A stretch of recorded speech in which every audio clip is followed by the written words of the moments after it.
Nintendo may put most of its focus on the gameplay of the Mario series, but I think it's fair to say that the fan community mostly has its eyes on the characters.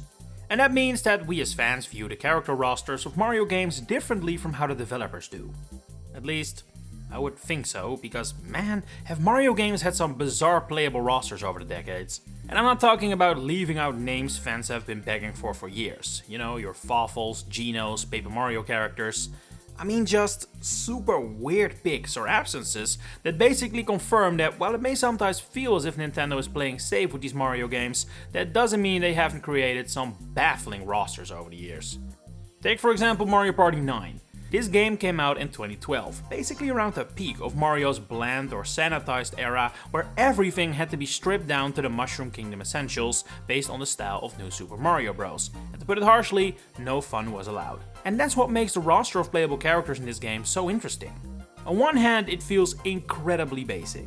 There are only 12 playable characters, meaning 3 were cut from its predecessor Mario Party 8, which had 15 characters, and the ones that did survive were basically exactly what you would expect. It's the duos.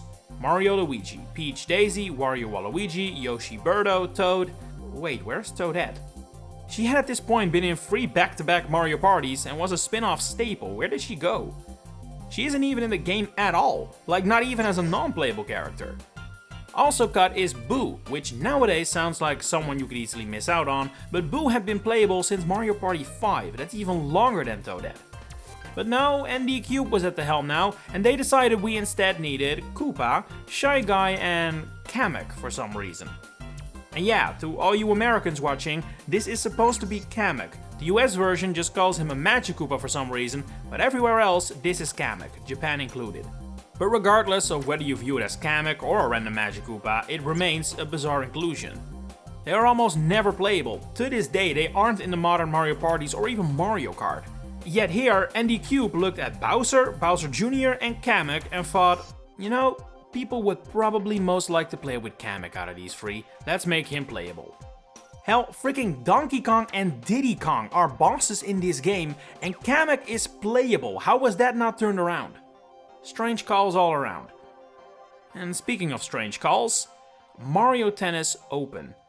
This is definitely not the weirdest roster we've ever had, but there are some decisions made by Camelot that I can only imagine are the result of the game being on a handheld. And even then, if we ignore the fact that 8 characters in this game are unlocked through scanning a QR code, Metal Mario and 7 Yoshi colors, which is bizarre to begin with, especially when you consider that another skin-like character, Dry Bowser, is simply unlockable, but okay, there are still some odd exclusions.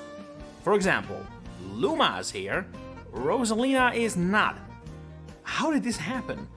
I guess that Luma might be easier to model and include, but Rosalina is similar enough to Peach and Daisy, you would think. Also included are Baby Mario and Baby Peach. Look, I have nothing against Baby Peach or anything, but this is certainly an odd inclusion. Baby Peach is usually 3rd on the baby list, with Baby Luigi quite far ahead of her, but apparently that isn't the case here. Furthermore, you've got Boo included, but not Toad or Toadette, who you would imagine are above the little ghost in the pecking order. But if you thought odd rosters were a relatively recent phenomenon, think again. The playable character list for Wrecking Crew 98 is the stuff of beauty only a 90s Mario game could create. Sure, you've got Mario, Peach, Bowser, Koopa, Luigi, and Wrecking Crew originals Foreman Spike and Eggplant Man, but that isn't even where the oddities end. What to think of the secret character Onigiri, which is literally a sentient flying rice ball? Or Aoyazi, a depressed middle-aged man whom Mario encounters lurking on a bottle containing an unspecified liquid. Yeah, he's playable too. Same with Onanoko, a young girl who is applied to be the ghost of a dead child, whose soul finally finds peace after Mario helps her out, after which she's playable in the multiplayer mode. Yeah, these are the kinds of rosters you wouldn't see in any modern Mario game, huh? Same thing with the early Mario Tennis and Golf games, which had rosters filled to the brim with random human characters no one remembers, likes, or really cares about. It started out acceptable with a few extra faces to spice up the roster and perhaps even attempt to create another Mario mainstay, but by the time Mario Tennis Power Tour rolled around for GBA, Camelot had officially gone too far. To this day, a Mario Tennis game with more playable characters than Power Tour doesn't exist, although the moment Fever adds a new character via an update, that record officially goes to the latest title, because they're currently on a draw at 38. 38 different characters in a Mario game, and only 6 of them are actual Mario characters. 32 in total are random humans. Just call it human tennis power tour at that point. But that isn't even all.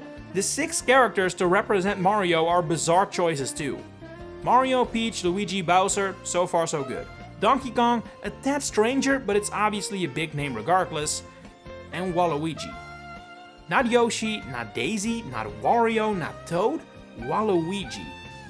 Look, I get people love their silly purple man, but surely we can all acknowledge Waluigi is a strange pick if you decide to narrow the Mario raps down to only 6 names, right? But in a way, I guess that makes Power Tour the anti-Mario Kart 7. This is probably one of the most infamous character rosters in Mario history. It's such a high-profile title, yet has such a strange selection of names available.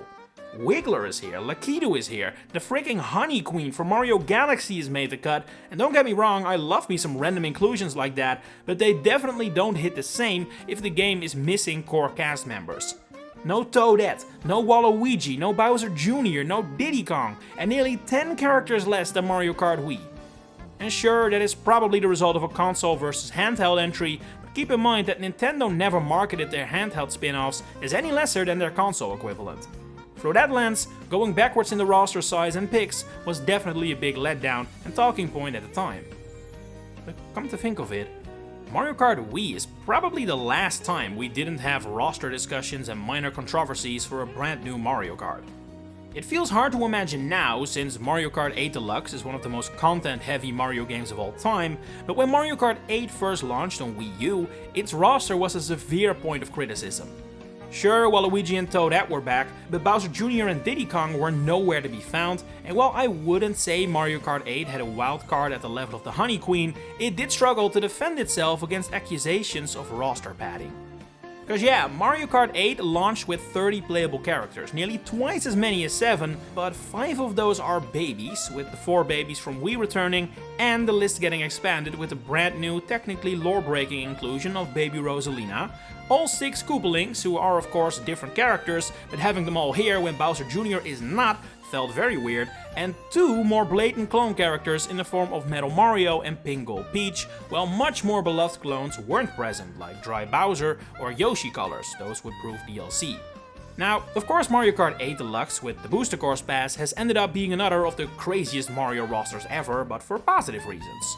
A lot of cool inclusions and callbacks, pretty much all essentials are now here, and you've got the crossover characters as well for some extra fun, so all's well that ends well. Until Mario Kart World launched and we started all over again. Well, not fully. Mario Kart World has a much more interesting roster than Mario Kart 8 had at launch, that much is obvious. And while it may feel like a bit of a tired topic, seeing as the game is only 1 year old at this point and we've all heard every talking point possible about this game, there is no denying that Mario Kart World's roster will go down in history as one of the strangest a Mario game has ever seen. So many random mooks, 50 total characters, and yet no Diddy Kong, no Petey Piranha, no Koopalinks, and as has been pointed out a gazillion times, very little outfits for Pauline and Donkey Kong, which we all thought was Bonanza related, but who knows at this point. Still though, a lot of characters made their first ever playable appearance in this title, which is something very few Mario spin-off games can boast, so that's super cool. And maybe this might be a good moment to highlight that being a Mario game with a weird playable character roster is not a bad thing per se. I have used it as a more negative angle here, talking about weird exclusions, but rosters like what Mario Super Sluggers has is pretty equally weird, just for much cooler reasons. All the essentials are present, but they're only further expanded upon with rarely seen playable characters like Toadsworth, Nokis, various Kongs, King K. Rool. It basically set a certain standard, which we still hope Nintendo returns to one day, although I do think Mario Kart World has a similar energy. If you want to get technical though, and count games that aren't really like proper, true, big Mario spin-off games, then names like Puzzle & Dragons, Super Mario Bros. Edition, Dr. Mario World and Mario Kart Tour also have some insane rosters with characters that have no business being playable and might very well never be playable in any future games again.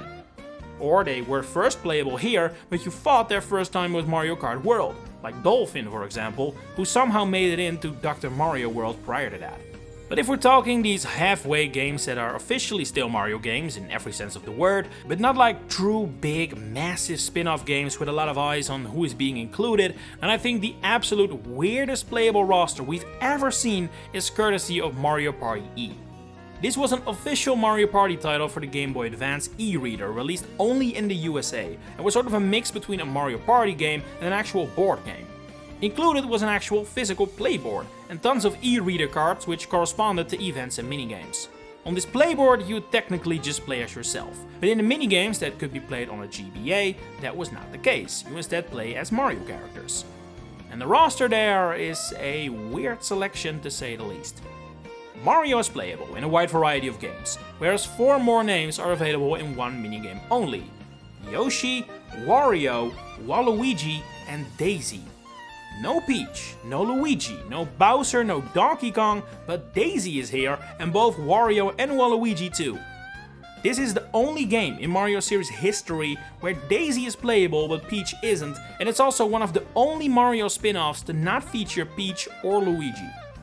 Now, since this game was never released in Japan, it isn't really considered a mainline Mario game of course, but it was published by Nintendo and developed by Indie Zero, which you may know from all those NES remix kinda games or the various brain training titles. So yeah, it's a bit of a shaky inclusion, but if we truly count everything, I would say that when it comes to omissions, this is easily the weirdest roster Mario has ever seen. But what do you think the strangest Mario character rosters are? Share it in the comments below. If you enjoyed this video, please consider giving it a like and subscribing. If you're also interested in either the Pokemon or Fire Emblem series, you may want to check out my other channels, Piantapedia and Nagapedia. Links are in the description. For now, thanks for watching and enjoy the rest of your day.